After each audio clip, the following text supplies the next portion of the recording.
Meanwhile, senior Israeli minister says Syrian President Bashar al-Assad may win the battle against the foreign-backed insurgents.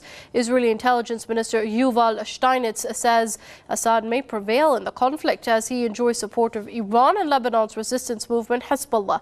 The Israeli minister referred to the recent vital success by the Syrian army in the strategic city of Qusair, saying government forces may regain more territories from the insurgents.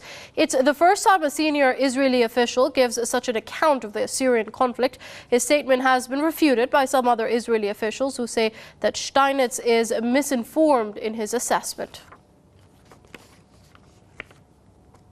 Well, joining us now is James Jatras. He's a former U.S. Senate foreign policy analyst, joining us from the studios in Washington. Mr. Jatras, thank you very much for joining us here on Press TV. Now, I'd like to first concentrate on the comments made by the Israeli intelligence minister that Assad may prevail in this conflict in Syria.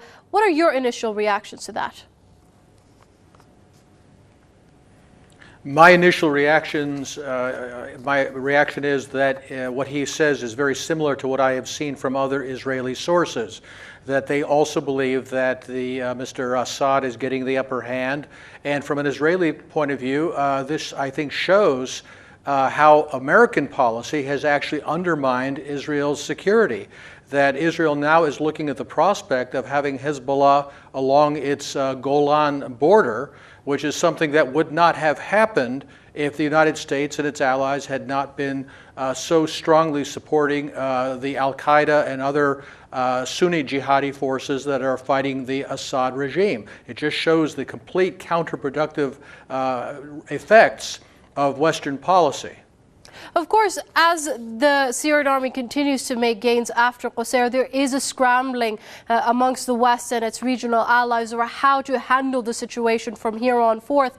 Do you think they will be taking the diplomatic route, finding a political solution at the Geneva II talks seriously this time and honestly, or do you see them propping up the insurgents further with more arms and also arming the neighbors of Syria, namely Jordan and Turkey? I think it all comes down to one man, and that man is Barack Obama. He has to decide what he wants his legacy to be and whether he wants to get sucked into this war. There are people of both parties that are pushing him to establish a no-fly zone, to arm the Syrian rebels, and I think he knows where that leads.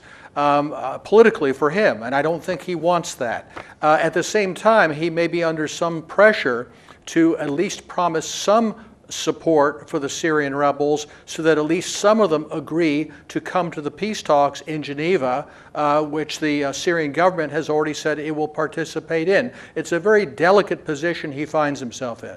And do you think, very quickly if you can, the U.S. has dug itself in so deep with regards to the situation in Syria that it's a lose-lose situation for U.S. either way?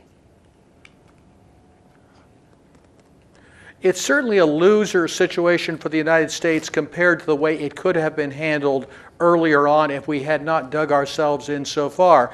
The question is are we now in the process of digging ourselves out by refusing to look at the removal of Bashar Assad as the only possible outcome and supporting the rebels until that result is reached? I think, to the contrary, Mr. Obama is trying to break away from that, but it's still uncertain at this point. Okay, James Jatras, former U.S. Senate foreign policy analyst, joining us here from Washington. Mr. Jatras, it's always a pleasure having you with us here on Press TV.